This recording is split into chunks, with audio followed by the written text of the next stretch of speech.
Of the self anyway. And so when I know who I am V. I am able to correlate who I am with what I do specifically.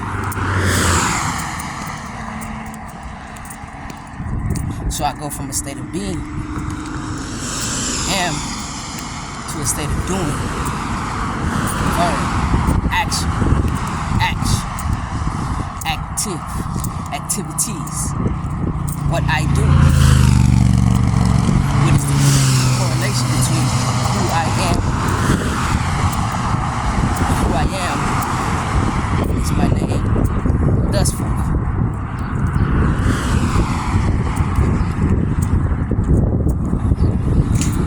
Then, when I come into the aspects of how I feel,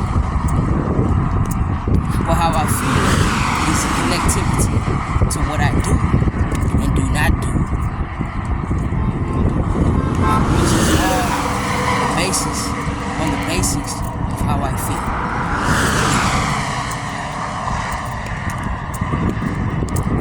And how I feel dictates what I do and do not do, right? Because that is a connectivity in the base of who I am.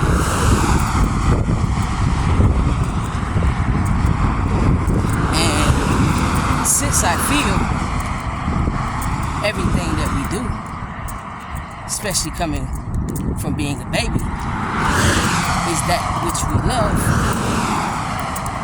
And that which we love is based on what makes us feel. So I know what I love because I know how I feel. And I know how I feel because I know what I do and do not do. And I know what I do and do not do because I understand who I am. So now I know what I love. And so, as I know what I love, I am able to speak and say who I am, what I do, how I feel, and what I love.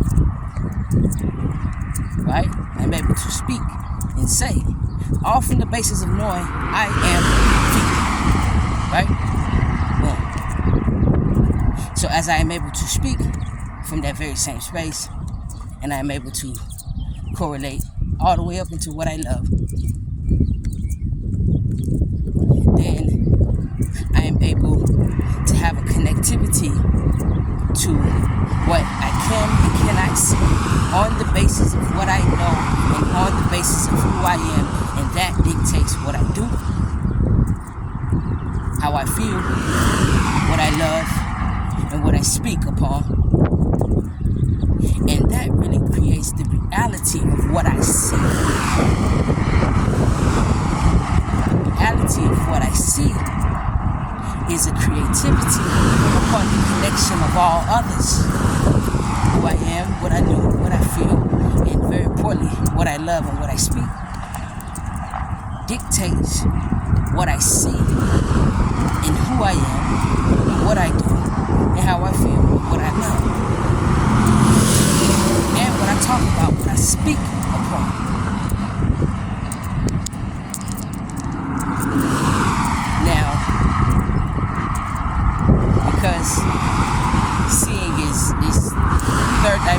fifth dimensional, sixth dimensional, seventh dimensional, eighth dimensional, all the way up to the ninth. Because, see,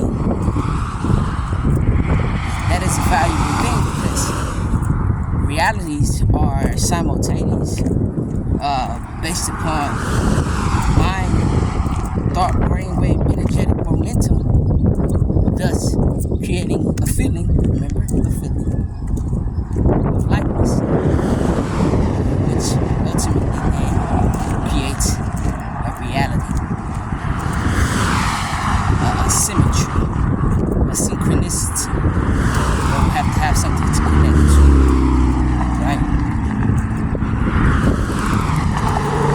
So I'm up into the level of I understand now, and it sort of seemingly goes back to knowing I am. Because what I see, I understand. But what I see, I don't understand. But what I understand is what I know. And that's the gravitational pull between the chakra systems and the elements of planetary existences and life lessons along the line of a timeline. I don't care where you are, who you are, what you are. You have a diagnostic timeline that plays itself out as a symmetric reality. For instance, from this date, I don't care how old you are, it doesn't even really matter. From this date, go back 30 years. And I say go back 30 years because it takes Saturn to circle the Earth. It takes Saturn 30 years to fully do an orbit around the parameters of the Earth. 30 years. Alright? It takes Mercury, I think, I could be wrong, but like 6 months, I could be wrong. It takes the moon 30 days, 28 to 30 days. And of course, you know, it takes the Earth 365 days. So, but nevertheless, anyway, before I go all the way over there, that Saturn cycle, what were you doing 30 years ago today? What were the circumstances? What were the situations? Who were the people? What roles did they play? How important was those roles? What role did you play? What were you learning? What were you experiencing? Because we are in a multi-dimensional reality system right now. Back to the future, if you will. So you'll notice that situations and dynamics are exactly the same in timelines. Perhaps even every year or every dozen years, something, somehow, someone takes place. Go back 30 years to your Saturn cycle, your Saturn return, and pay attention. Pay attention to people, places, and things going on around you, and the effect that not only it had on you, but the effect that it had on the environment, the effect that it had on the mental, the emotional effects, and then you saw the ripple. Because, quite frankly, while we are in 2023, truthfully, due to technology,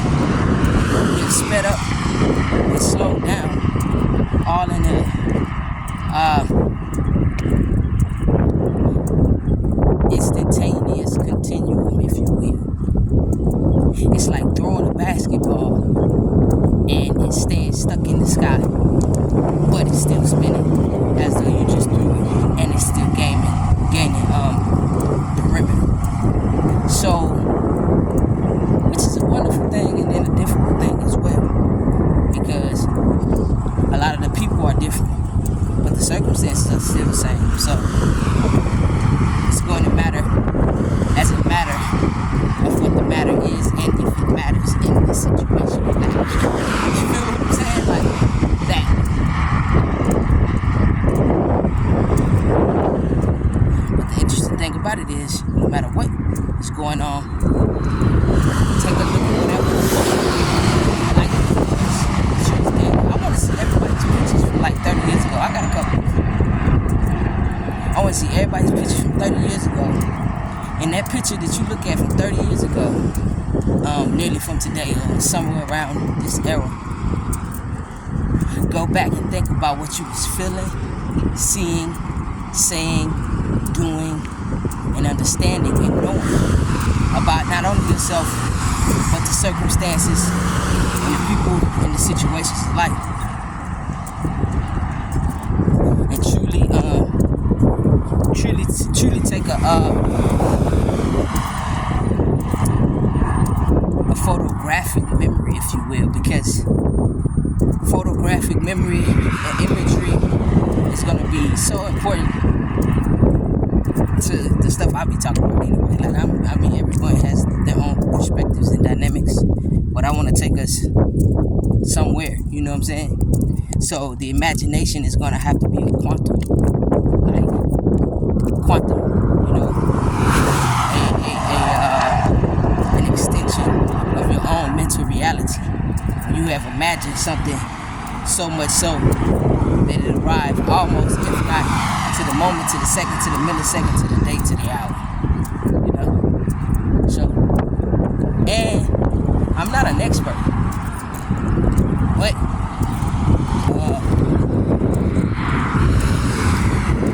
we're learning, we're becoming enlightened. You know? We're living, we're learning, we're coming enlightened. And as do we so, it is a responsibility, especially to the conscious, like especially to the conscious, especially to you know, the light workers, the seers, the teachers, the leaders, the guiders, the readers, the intellects, the educators. Like, it's very important to be able to see things in such realities, especially if you are an extension of yourself to others. So, as we are all, but it's difficult to figure out. Like, if there's no necessity to see things from a previous standpoint to comprehend a futuristic aspect